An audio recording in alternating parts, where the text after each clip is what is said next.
now, snow and cold weather. Progress is just falling behind.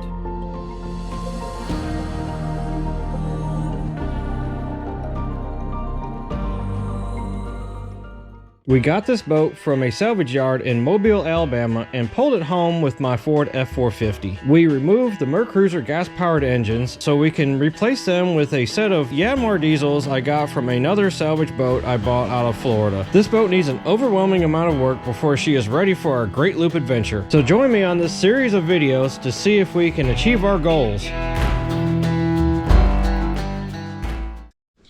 Alright guys, so welcome back. It has been way too cold and way too snowy to do any kind of progress on the Silverton. So we're just going to have a little chit chat. I don't have enough out there for a Q&A session, so I'm just going to put this out there as a you may want to know. So the first thing I want to cover is other projects. If you follow me on my channel, or if you went back and you're new and you're like, man, you know, what about all these other projects you have, like the Porsche and Grady White and blah, blah, blah. Let's start with the Porsche. Okay, so the 928. That probably would have been a big hit on this channel. I regret not being able to do any videos on it. Unfortunately, I'm just going to have to narrow things down. Junkin' Treasures is not my career, and it just kind of comes second to everything I'm doing in life, and I'm just more or less vlogging everything. The 928 was fun. I got it running, I got it driving, and I didn't really record anything else beyond that. It sat around for quite a while at my house, just untouched, and I finally got a guy who wanted it, and I ended up basically trading that thing out for all the concrete work around my shop, which is much needed. It's a big improvement on my life. So there you have it. The 928 is gone. I'm not going to have any more footage for it. It just is what it is, and what you see on this channel from the 928, that's it. It's done. Gone. And just recently, this week, that goes the same for the my little Sonoma. I really liked that little truck. It was just a toss of the dice to trade it for the Geo Tracker I had, and it was well worth it. I mean, it was super reliable. It just went. And it was fun. It was just a neat, unique truck.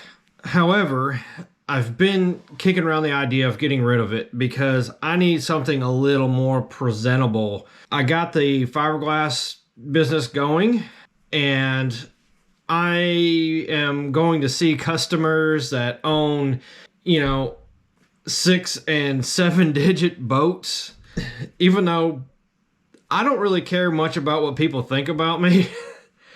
And I really like that little truck. There's still like a piece of me that's just like, oh, I gotta go see this guy in his $1 million home and seeing his $500,000 boat, and I'm in a little truck with the paint missing off of it. So I found some guy that actually wanted to buy it for $4,000, and I sold it. And then I turned around and I bought a 2005 Nissan Frontier, and I only gave like $3,200 for it. So I kind of came out a little bit ahead, and from the outside looking in, it is a much nicer truck. So I'm sorry everybody who might have been wanting to see more on the Sonoma. It is the same as the Porsche. It's gone. It's done. What you see is all there's gonna be. Let's talk about the Grady White. So I still have it, and you've seen bits and pieces of it since I've started the videos on the Silverton. I am going to fill you in more on that boat. We have it going. It runs. It doesn't lack much to get it on the water. I am gonna try to get it on the water probably as soon as the weather turns and it's a little warmer out and boating season starts. That's my goal. One of the things that we discovered on the Grady White that was somewhat unexpected was the fuel tanks were bad. I had to get the fuel tanks out of the boat, and they're currently at my buddy Michael Brandt at GarageBound getting rebuilt. So I'm waiting on him before I could do any more to the Grady White.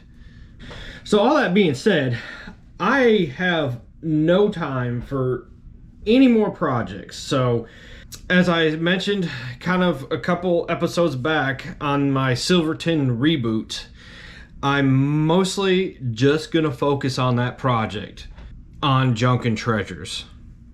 I have a ton of stuff going on that you guys don't know about, and I probably should film and make footage and do things with it, but I just don't have the time. There's stuff I've got to just get done. One of the things on this house here that you see in the background, my little white house that we've lived in for quite a while now, we've done a complete remodel on the inside of it. The inside of it does not match the outside of it at all. The one thing that we haven't done yet was the master bedroom and bathroom. I just got done with recently with the bedroom, and I'm still working on the bathroom. I've got to get that thing done. It's just been a slow go. I've been working on it for 4 months. So I have been bouncing between the bathroom and the Silverton and trying to do my regular job all at the same time. You also might not know, we have several rental properties. We just recently sold one just to kind of get caught up with some stuff and to make this Great Loop adventure happen. I have a whole nother house that I bought probably going on 2 years ago now that is just sitting there empty. It needs to be completely rebuilt. It needs an overwhelming amount of work, just like the Silverton. Once I'm done with our master bathroom, I'm gonna have to jump over and start gutting that rental house. So I'm gonna be bouncing between that rental house and the Silverton. All this stuff, we have plans to get it done within a year, actually a little less than a year now, because we want to kick off and do the Great Loop probably no later than January next year of 2026. So that's the main reason why I'm streamlining Junk and Treasures and only focusing on the Silverton, because we want to spin off from that. We will be on the Great Loop, and when I'm on the Great Loop, that's the only kind of videos I'll have to make. So let's talk about the Silverton and the Great Loop. You're probably wondering, why that Silverton? Why that 322 with all the work it needs and all this other stuff? Now, first off, let me tell you, the ultimate boat probably to do the Great Loop on is probably going to be like a single engine trawler. Yeah. It's probably the most efficient, probably going to have decent amount of room and best for the conditions. Price is probably good on them. That just doesn't work for us locally. I've looked at trawlers. I've considered trawlers.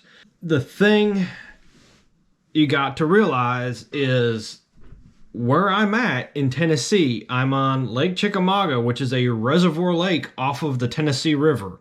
We spend most of our boating days just on that lake only.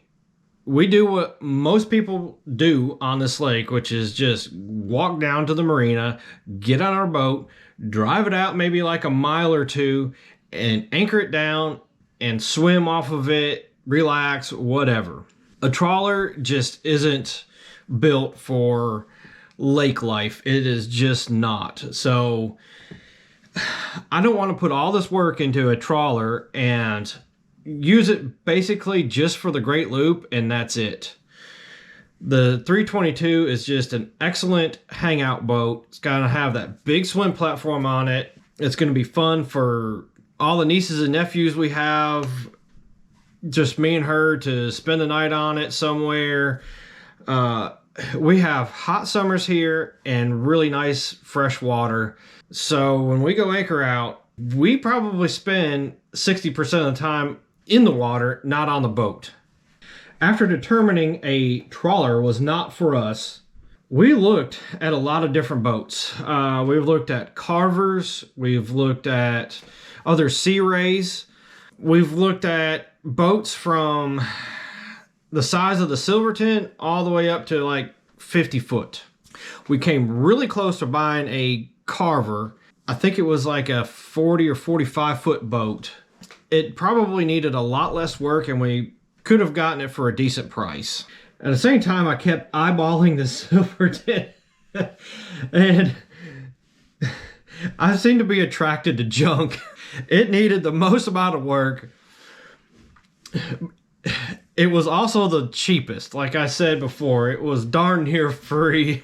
I realistically probably bought the boat for around $6,000.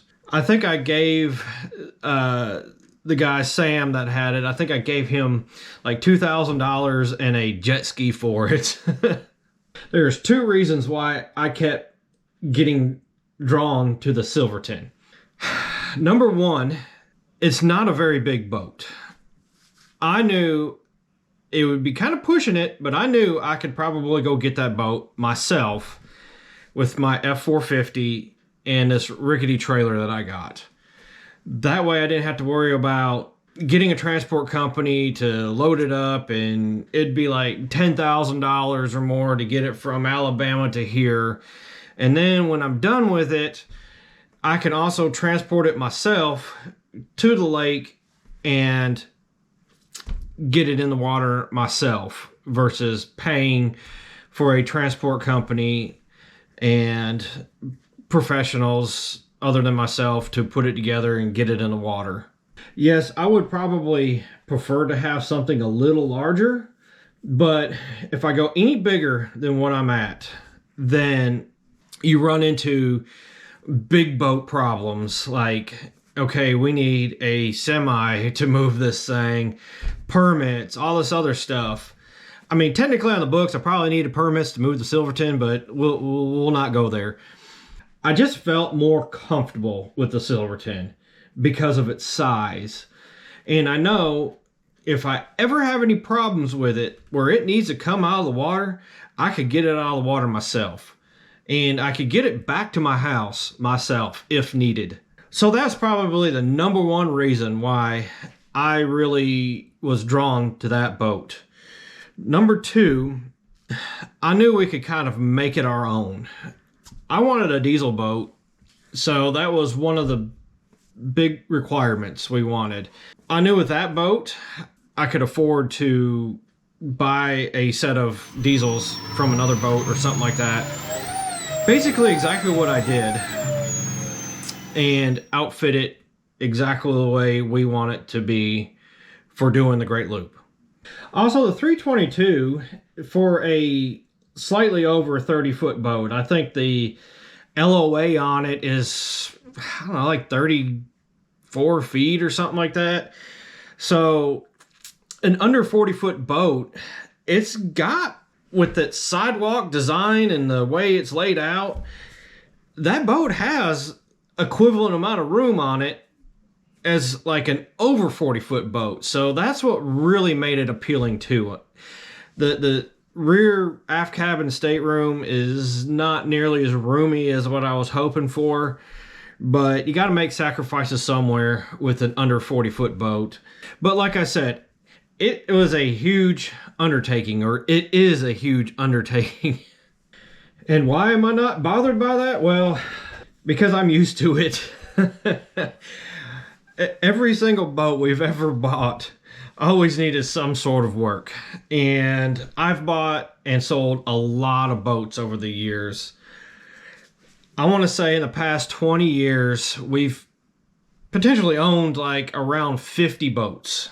And everyone needed some level of work somehow, some way. I mean, most of them were just boats I've bought to flip.